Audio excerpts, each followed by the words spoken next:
અમેરિકાથી પનામા અને પનામાથી તુર્કી સુધીની જે ફ્લાઇટ હતી એ ટેક ઓફ બાદ હવામાં ઉડાન ભરી રહી હતી. હવે તેની બારી અને આખી પેનલ જે હતી તે હજારો ફૂટ ઊંચે અચાનક જ તૂટી પડી અને એક મોટો એર હોલ સર્જાઈ ગયો હતો. આ તો હવે જમીન પર નીચે તૂટી પડી ગઈ, પણ અહીંયા બેઠેલા જે વિમાનની અંદર એર પ્રેશરના કારણે પેસેન્જરોના શ્વાસ અદ્ધર થઈ ગયા હતા. એક બાજુ ઓક્સિજન માસ્ક સીટો ઉપર નીચે આવી ગયા, તો સીટો જે હતી જે એર હોલ હતો એના કારણે આમ તેમ આડાઅવળી થઈ ગઈ હતી. જો કે હવે હવાના પ્રેશરના કારણે પ્લેન ચીરાઈ જાય એવી સ્થિતિમાં શું થયું એના પર આપણે વિગતે નોંધ લઈએ. હવે આમ જોવા જઈએ તો બોઈંગ કંપનીના 737 મેક્સ 9ના મોડલને ઉડાનની અનુમતિ આપવામાં આવી હતી. જો કે ત્યાર પછી હવે આ બેચના ઘણા બધા પ્લેન જે હતા આ દુર્ઘટના બાદ તેને ગ્રાઉન્ડેડ રહેવા જણાવ્યું હતું. આગામી સમયમાં જોવા જઈએ તો આને લઈને પણ ક્યાં ખામી હતી, કયા કારણોસર આવી ઘટના બની, એની વિગતવાર તપાસ શરૂ કરી દેવામાં આવી છે અને મોડલની ટોચની જે ઓપરેટર છે યુનાઇટેડ એરલાઇન્સ તેનું પણ અનુકરણ કરી રહી છે. ઉલ્લેખનીય છે કે ત્યાર પછી હવે ફેડરલ એવિએશન એડમિનિસ્ટ્રેશને 171 વિમાનોને કામચલાઉ ગ્રાઉન્ડિંગનો આદેશ આપ્યો હતો. હવે એરોમેક્સિકોએ તેના તમામ મેક્સ 9Sને સેવામાંથી બહાર કાઢ્યા અને પનામાની જે કોપા એરલાઇન્સ છે તેના મોટાભાગના જેટ સાથે આવું જ કર્યું હતું. ટર્કિશ એરલાઇન્સે જણાવ્યું હતું કે તેના દેશની એવિએશન ઓથોરિટીએ તેના જે 5 મેક્સ 9Sના સ્મોલ ફ્લીટ કાફલા જે હતા તેની તપાસ શરૂ કરી દીધી છે. કારણ કે જો હવામાં હજારો ફૂટ ઊંચે અચાનક બારી ઉડી ગઈ અને એના કારણે આટલા બધા શ્વાસ પેસેન્જરોના અદ્ધર થઈ ગયા તો એની પાછળ કોણ જવાબદાર એ તો શોધવું જ પડશે. બોઈંગના મેક્સ એરક્રાફ્ટનો આખો કાફલો જે હતો તે 2019માં બે ઘાતક ક્રેશને પગલે પાર્ક કરવામાં આવ્યો હતો. ત્યારથી હવે કેસ્કેડિંગ ગ્રાઉન્ડિંગ સૌથી ગંભીર પ્રતિસાદ જે છે તે દર્શાવે છે. બોઈંગ તાજેતરના વર્ષોમાં મેન્યુફેક્ચરિંગ ખામીઓ અને મોંઘા રિપેરનો સામનો કરી રહી છે અને 737 મેક્સ અત્યાર સુધી કંપનીનું સૌથી લોકપ્રિય એરક્રાફ્ટ છે અને તેની આવકનો સૌથી મોટો સ્ત્રોત પણ છે. બોઈંગે કહ્યું કે FAA પગલાંને અમે સમર્થન આપીએ છીએ અને નિયમનકાર સાથે અમે ગાઢ સંપર્કમાં પણ છીએ.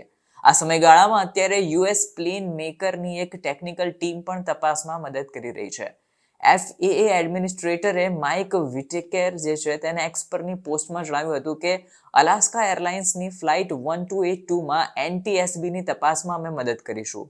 હવે નેશનલ ટ્રાન્સપોર્ટેશન સેફ્ટી બોર્ડ NTSBના એને જણાવ્યું કે અત્યારે જાહેર જનતાને આ અંગે અમે અપીલ કરી છે કે અલાસ્કા એરલાઇનની ફ્લાઇટમાંથી જે વિન્ડો પેનલ તૂટી ગઈ હતી તે ક્યાં પડી છે તે શોધવામાં અમને મદદ કરે.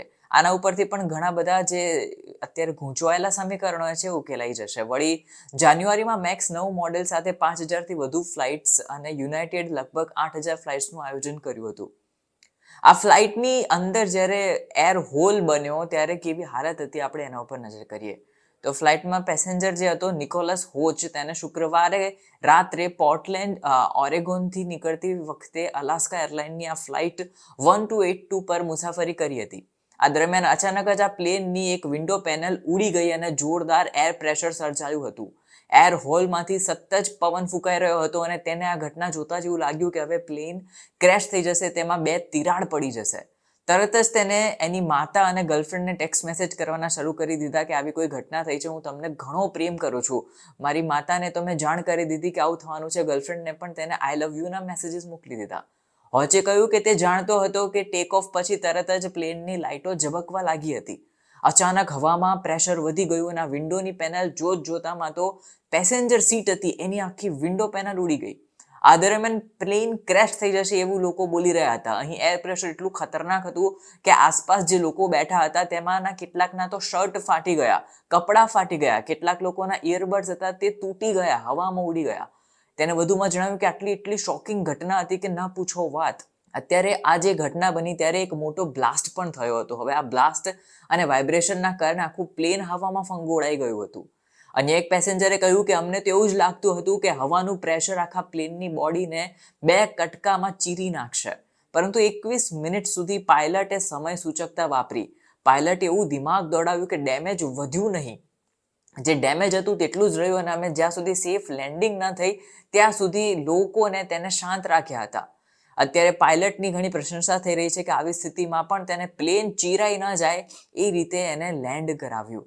અત્યારે યુએસ એવિએશનના પણ ઉચ્ચ અધિકારીઓ આ પેનલની કઈ રીતે તૂટી ગઈ એની તપાસ હાથ ધરી રહ્યા છે. અને આ એક બહુ મોટો અને ગંભીર મુદ્દો છે, કારણ કે સેંકડો પેસેન્જર આમાં સવાર હતા અને આ પ્રમાણે જો વિન્ડશીલ્ડ આગળ વધારે સફર ખેડી હોત અને ત્યારે તૂટ્યું હોત અને આસપાસ કોઈ લેન્ડિંગ માટે પણ વ્યવસ્થા ન હોત તો શું થાત, એની પણ અત્યારે ચર્ચાઓ થઈ રહી છે.